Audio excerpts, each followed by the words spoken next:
Hello students, welcome to my YouTube channel Sigma Classes for physics and math. आज IUPAC नाम का last lecture है। आज इसको फिनिश कर देंगे वन शॉट में। और इसमें हम कार्बनिक यौगिकों के संरचना सूत्र और उनके IUPAC नाम देंगे। और ये हाई स्कूल में एक क्वेश्चन आता है, उसको अच्छे से प्रिपेयर करना है। तो देखो, सबसे पहला नाम है एथिलीन। नंबर 1 हम बनाने जा रहे हैं ये वाला। सबसे पहले एथिलीन। तो सबसे पहले कार्बन बना लिया करें। कार्बन कार्बन, ऐसे कार्बन कार्बन बना लें। अब कार्बन की संयोजकता 4 होती है, तो कार्बन पे हाइड्रोजन लगाएं इस पे, और इस पे 2 हाइड्रोजन लगा लें। इस पे भी, क्योंकि 4 हाइड्रोजन है तो 2 हाइड्रोजन एक कार्बन पे, 2 हाइड्रोजन एक कार्बन पे, बराबर बराबर कर लें। अब इस कार्बन की संयोजकता 4 होती है, यानी 4 बंध बनाता है। तो 1 2 3 बन गए, 1 2 3 बन गए हैं। तो इसका मतलब यहाँ पर डबल लाइन खींची जाएगी।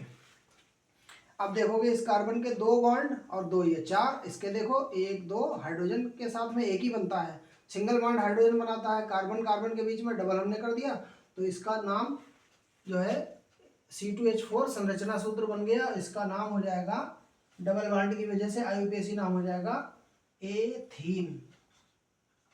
एथीन नाम हो गया। दूसरा देखो संरचना कैसे बनेगी, एसिटिलीन है। तो हमने क्या कहा था, कार्बन 2 है, कार्बन कार्बन बना लो और हाइड्रोजन दोनों को बराबर बराबर दे दो। एक हाइड्रोजन इस पे लगा लो, एक हाइड्रोजन इस पे लगा लो। अब कार्बन की संयोजकता देखो जल्दी से कितनी है, 1 और 1 2 कार्बन की संयोजकता है। होना कितने चाहिए, 4 होना चाहिए। तो यहाँ पर हम 2 बांड लगा लिए, तो अब कितनी हो गई, 1 और 2 3 हो गई। एक और लगा ले तो 3 और 1 4 इसकी हो गई। और इस कार्बन के देखें पीछे 3 और 1 4 हो गई। तो संयोजकता बस 2 बांड, 1 बांड और 3 बांड, ये बांड कार्बन कार्बन के बीच में लगाए जाते हैं। तो इसे बंध कहते हैं। इसका नाम हो जाएगा, 2 कार्बन है तो 2 कार्बन जिसमें होते हैं उसका नाम होता है एथाइन। यानी कि डबल बांड हो तो एथीन, और 3 हो कार्बन कार्बन के बीच में तो उसमें एथाइन लगता है। और अगर 3 कार्बन है तो उस तरीके से नाम होते हैं। तीसरा देखो, यह है मेथिल अल्कोहल। कार्बन 1 है, कार्बन 1 है तो कार्बन के ऊपर हम हाइड्रोजन हमने लगा लिए, ये लगा लिया ऑक्सीजन, और ये हाइड्रोजन। ऑक्सीजन जो है वो 1 और 1 2 बंध बनाता है। इकट्ठा 2 बना सकता है किसी के साथ में, या एक एक के साथ में इधर जुड़ करके। कार्बन की 4 हो गई, तो इसका नाम हो जाएगा, एक कार्बन है ना, तो इसका नाम हो गया मेथेनॉल। इसका नाम हो गया मेथेनॉल। ये IUPAC नाम है। ये साधारण नाम लिखे हुए हैं, ये IUPAC नाम लिख रहे हैं। चौथा नंबर क्या है, एथिल अल्कोहल। कार्बन कितने हैं, 2 कार्बन है, कार्बन कार्बन बना लो ऐसे, हाइड्रोजन हाइड्रोजन, इसके ऊपर हाइड्रोजन, इसके ऊपर हाइड्रोजन और हाइड्रोजन। देखो 5 हाइड्रोजन हो गए। यहाँ C2H5 है, और O और H वैसे ही जैसे ऊपर वाले में। तो इसका नाम 2 कार्बन की वजह से क्या नाम हो जाएगा, एथेनॉल। एथेनॉल। पांचवा नंबर क्या है, फॉर्मल्डिहाइड। HC और डबल बॉन्ड O, हमने क्या बताया था, O जो है वो डबल बॉन्ड बनाता है, एक एक करके बनाएगा, ये ऐसे बनाएगा। और यहाँ पर कार्बन की संयोजकता अभी 3 हुई है, तो HC, अभी एक हाइड्रोजन बचा हुआ है, वो यहाँ पर ऐसे लगा दिया जाएगा। इसका नाम क्या हो जाएगा, 2 carbon C double bond O है, तो इसका नाम हो जाएगा मेथेनल। पिछले लेक्चर में बता चुके हैं। छठा नंबर है acetaldehyde. Carbon carbon C double bond O, इसके ऊपर हाइड्रोजन लगा लिया हमने, तीनों CH3 है ना, तीनों हाइड्रोजन CHO जैसे इसमें था वैसे इसमें CHO। तो कार्बन की संयोजकता कितनी है, 2 और 1 3 हो रही है, तो यहाँ पर हाइड्रोजन लगा लो। 7वां नंबर, तो इसका नाम क्या हो जाएगा, 2 कार्बन की वजह से इसका नाम हो जाएगा एथेनल। उसका नाम था मेथेनल, इसका नाम है एथेनल। 7वां नंबर फॉर्मिक अम्ल। फॉर्मिक अम्ल में कार्बन कितने हैं, 1 कार्बन है, तो कार्बन की संयोजकता 4 होती है, तो हाइड्रोजन लगाया और इसके ऊपर OH। देखो कार्बन की संयोजकता अभी 2 ही तो दिख रही है, तो ये हो गया ऑक्सीजन, HCOOH। इसका नाम हो जाएगा, एक कार्बन की वजह से इसमें लगेगा मेथेनोइक एसिड या अम्ल, इंग्लिश में एसिड कहते हैं, अम्ल। ये 7 नाम हो गए।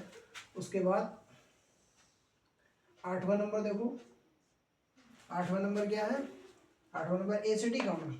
एसिटिक अम्ल में कार्बन के ऊपर CH3 है, तो ऐसे हाइड्रोजन लगाया करो, और फिर C एक और है, फिर OH, और ये डबल बॉन्ड करना पड़ेगा क्योंकि कार्बन की 4 से जुड़ता है। इसका नाम क्या हो जाएगा?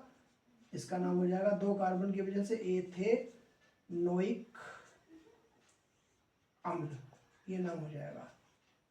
उसके बाद 9वां नंबर क्या है? एसीटोन। एसीटोन जो है कार्बन के ऊपर ऐसे CH3, ठीक है। फिर क्या है?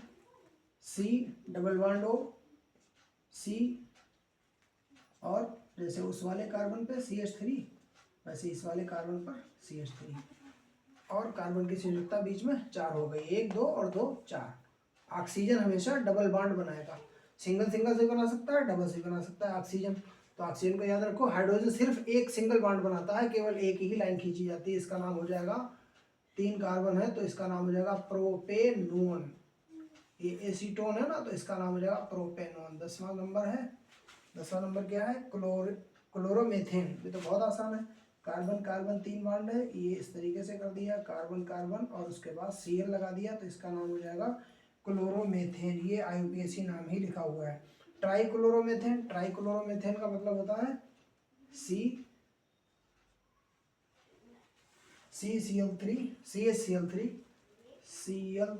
ये देखो, ये Cl कितने हो गए? 3 हो गए, और CH लगा दिया, एक हाइड्रोजन लगाया जाता है उसके सिंगल बॉन्ड को, जब कभी सिंगल बॉन्ड होता तो हाइड्रोजन लगाया जाता, 3 है तो ट्राइक्लोरो, और एक कार्बन पे ट्राइक्लोरोमेथेन। ये कौन सा नंबर था? 11वां नंबर। लास्ट नंबर है 12 नंबर क्या? ब्यूटाइन 2। अब ब्यूटाइन कर रहे हैं तो कार्बन कार्बन कार्बन कार्बन ऐसे बनाओगे, 4 बनाओगे। ब्यूटेन होता है ना 4 कार्बन में, ब्यूटाइन 2 मतलब कार्बन 1 नंबर 2 3 4, तो इसके ऊपर ब्यूटाइन 2 का मतलब होता है दूसरे वाले कार्बन के ऊपर ब्यूटाइन है, आइन। तो ये देखो हो गया। अब इस कार्बन के ऊपर यहाँ पर क्या कर दें? हाइड्रोजन लगा दें, संयोजकता 4 करने के लिए, 1 2 3 4। इस कार्बन की 4 है, 3 और 1 4। इस कार्बन की भी 1 3 4 है, हाइड्रोजन यहाँ लगा दिया, हाइड्रोजन यहाँ लगा दिया, और हाइड्रोजन यहाँ लगा दिया। इसका नाम क्या हो गया? ब्यूटाइन 2। ठीक है, ये सारे संरचना सूत्र हो गए, इंपॉर्टेंट है, ये बनाने को आते हैं।